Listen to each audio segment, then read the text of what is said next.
Good morning সবাইকে, শুভ সকাল। তো হ্যাঁ, আজকে আমরা বেরিয়ে পড়েছিলাম আমাদের আরেকটা ডেস্টিনেশনের জন্য, যেটা আমি তোমাদের আগের ভিডিওতে বলেছিলাম। তো আজকে আমরা কোথায় যাচ্ছি কেউ কি গেস করতে পারছো এই এরিয়াটা দেখার পরে? হ্যাঁ, তো আমি আজকে যাচ্ছিলাম ব্যারাকপুরে ডিবাপি বিরিয়ানির ওখানে। হ্যাঁ, আর তোমরা তো জানো আমি খেতে কত ভালোবাসি। আর সত্যি বলছি, এই আমি যখন ডিবাপিতে যাই তো আমি ভেবেছিলাম না এখানে লাইন পাবো, কিন্তু লাইন ছিল না, কারণ আমি 11:15 মধ্যে পৌঁছে গেছিলাম।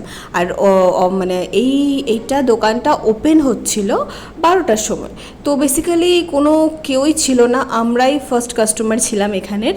তো দেখো, তোমাকে আমি এখানের ভেতরে মানে অ্যাম্বিয়েন্সটা পুরো দেখাচ্ছি কত সুন্দরভাবে। আর এখানে বিলিং কাউন্টার, এখানে বিলিং হয়, আর আমরা ভেতরে ঢুকে বসেছিলাম। আর বিরিয়ানি, আই লাভ বিরিয়ানি, এত ভালো লাগে আমার বিরিয়ানি খেতে, বাপরে বাপ। আর এই ব্যারাকপুরে না তোমরা যখন আসবে দুই রকম, একটা ডিবাপি একটা দাদা বৌদি, কিন্তু আমি আজকে ডিবাপি খেতে গেছিলাম। আর বিরিয়ানির কোয়ান্টিটিটা দেখো, এত বেশি, এতটাই বেশি যে আমি খেয়ে আবার প্যাক করে বাড়িও নিয়ে গেছিলাম। আর এটা নিয়েছিলাম চিকেন কষা। হ্যাঁ, আর মাটন বিরিয়ানি না হলে তো আবার চলে না। আর দেখো মাটনের পিসগুলো দেখো, জাস্ট একদম বড় বড়, একটা একদম 250 গ্রামের মাটন। উফ, যা লাগছিল না, দেখো পুরো টেম্পটিং, পুরো টেম্পটিং। আর তোমাদের বলবো আলুটা অনেক বড় ছিল, আর সত্যি গরম ছিল তো আমি ধরতে পারছিলাম না। তো আমরা নেক্সট বেরিয়ে পড়েছিলাম, বাড়ির দিকেই রওনা হচ্ছিলাম। কিন্তু এই ফ্লাইওভারটা দেখে তোমরা কি ভাবছো এটা কোথায়? হ্যাঁ, এটা হচ্ছে কল্যাণী হাইওয়ে।